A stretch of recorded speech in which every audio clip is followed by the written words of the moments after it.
So one of the ways that I'm kind of processing this pandemic is exercising every day, and that is actually making a very, very significant difference. Just getting yourself all sweaty and like working out. And I mean, I kind of spent a little bit of time putting together a home gym. Before I was working out maybe 2 days a week, but now it's getting a little more regular. Good for the mind, good for the body. There's actually more than just one curve that would be nice to flatten. All right, what's up guys? Hope you're doing well, staying safe, looking after each other. I just got today's vlog out and I got it done by 7 o'clock in the morning. It was totally edited and uploading, so that was good.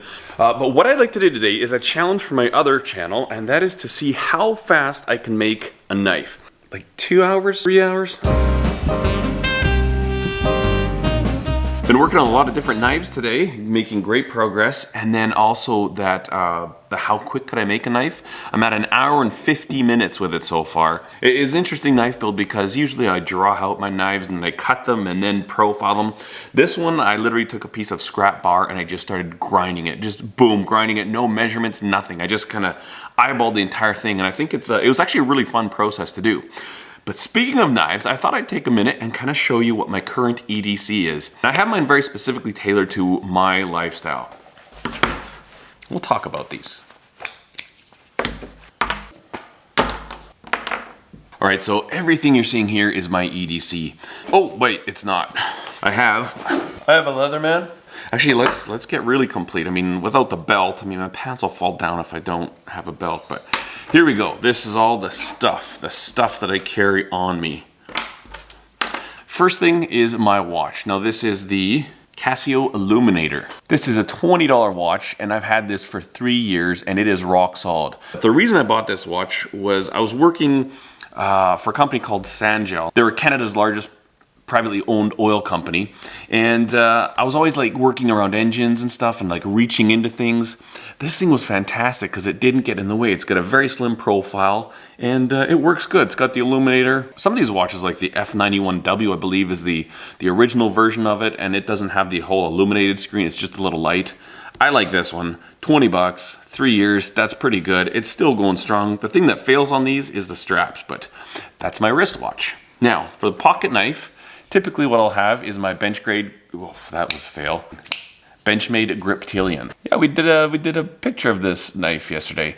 This has always been a bit of a dream knife for me, and I remember when I bought it, we actually bought it when we moved out to this property. I bought this and a Bark River at the same time, and really happy with it.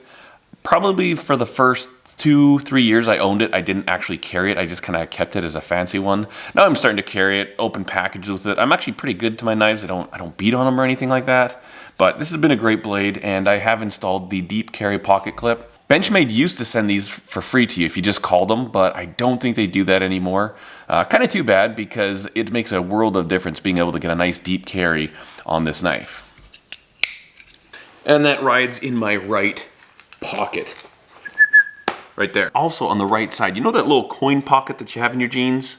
I keep this flashlight in there. This is the Phoenix E05 AAA, a single AAA battery, and it's good. You know, I always tell people that don't EDC a flashlight, if you get something small like this, and if you just put this in your pocket, just for like a week or so, you will be amazed at how much you use this. I think I've washed this flashlight about 15 times, works just fine. It's not super bright, but it's bright enough. I don't have the full specs on it. It's got some lumens to it. It has this little key chain thing, which I keep on it just because, but this thing right there, never know it's there. That's why it gets washed all the time. But I've always got a flashlight, and it's not something that's like moving around in my pocket. With these here, boom, done. And if my pants don't have this little pocket, well then they're not my pants. Okay, on my waist, this is gonna round out the tools, the hard tools. The original Leatherman. I've actually got 3 of these because I found them on sale one time in Montana, and I just went to town and I bought 3 of them.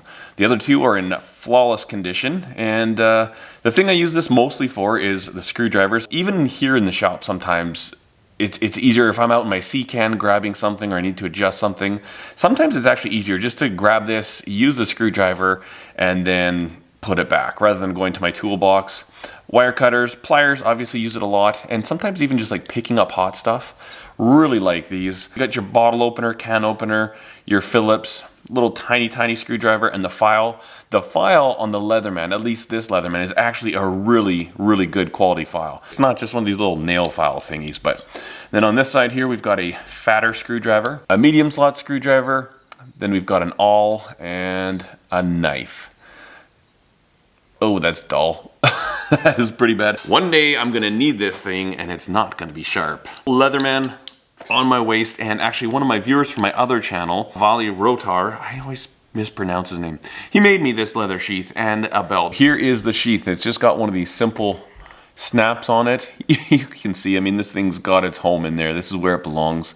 I love this sheath. It's just fantastic, incredible craftsmanship. And I tell you what, leather goods that are made by hand, there is something incredibly impressive and robust about them. You know, one thing I didn't bring over is my wallet. Okay, now we're ready. iPhone 8, I don't know, this is the larger size version. Blah, blah, blah. Okay, cool, whatever. I use these IsoTunes Pro in the shop here, and these are pretty good. They're I have a love-hate relationship. No, I shouldn't say that. They're actually not bad. They're not high quality. They remind me of some cheapo Chinese-made thing, but they do work pretty good. They block out the sound. These aren't noise canceling. A lot of people are like, oh, you got noise canceling headphones, and they're not. They literally are just like earplugs with a hole in the middle for a speaker to shoot some sound through. And it actually does sound okay. I mean, it's not amazing sound, but it's really nice when I have these in the shop and I can be listening to podcasts or music. All kinds of fun. When I'm not using these, I have a set of AirPods Pro, which I really like. My wife got them for my birthday. Those are fantastic. For editing videos, that's what I always have in my ears. The wallet that I use is a Ridge wallet, and this was actually, I did a giveaway on my other channel with these because the company that makes this wallet sent one to me. Here's a Canadian 5 pesos. And this is actually a plastic note. Canada has switched to plastic money, which is actually kind of interesting with a certain situation. One of the stores, the farm supply store around here, they're literally washing every single bill that's handed to them. So if you pay with cash, they've got a little bucket with some watery, bleachy stuff. They put all the money in there, then pat it down, and all the change too. So they're literally washing all the bills. I was like, wow, I guess it's handy that Canada has plastic bills. And I usually like to keep a little more than this right here. I guess I'm a little low right now, hard times, but this is the Ridge wallet. This is titanium, and this one apparently has an RFID blocking capability in it. And I know a lot of people say, oh, that's just a hoax, there's no such thing. But basically it's just a couple of sides, 2 sides, stiff elastic bands, and then whatever you want in the middle. So I like how small it is, fits in my front pocket, and then you just kind of, there's this little spot right here, you kind of push up on it, and then I just pinch the bottom together and then pick which card I want. Boom, done. RFID protected. And lastly, I always carry a pen on me. The one I've been digging lately is just these these are Sharpies, Sharpie pen. They last long enough. I'm not a fan of roller balls. I like the felt kind of tip things, and these are cheap. I can write on packages that I'm sending to the mail, and I can also write on paper.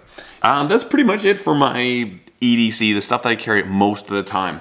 Gonna do a cooking video of some sort for this weekend coming up, not entirely sure. I hope you have a wonderful weekend. It's really weird because is it the weekend, is it not? It all feels kind of the same, but either way, I always kind of like to look at the weekends like, just if you can, carve out a little time just to sit around, relax, eat some good food, drink some good drinks, enjoy yourself. Thanks so much for watching, guys. I'll see you tomorrow.